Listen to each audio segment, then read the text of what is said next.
पिल्लू आहे रे पण मस्त एक नंबर. हा लास्ट टाइम पेक्षा भारी. चला सफल झाला आपला कार्यक्रम. चाललंय बघा ना कसा आयटीत त्याला म्हणतात व्हिडिओ.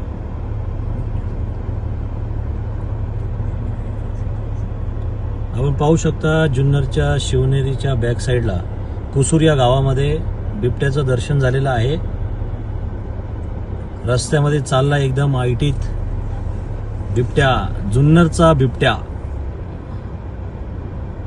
न घाबरणारा. वा मस्त छान. बसा बसा इथं, थांबा गाडी थांबवा. मस्त. हा छान. बिबट्या भाऊ काय म्हणताय, कसे आहात तुम्ही? किती छान आहे बिबट्या बघा. थांबा गाडी थांबवा. हा झालं.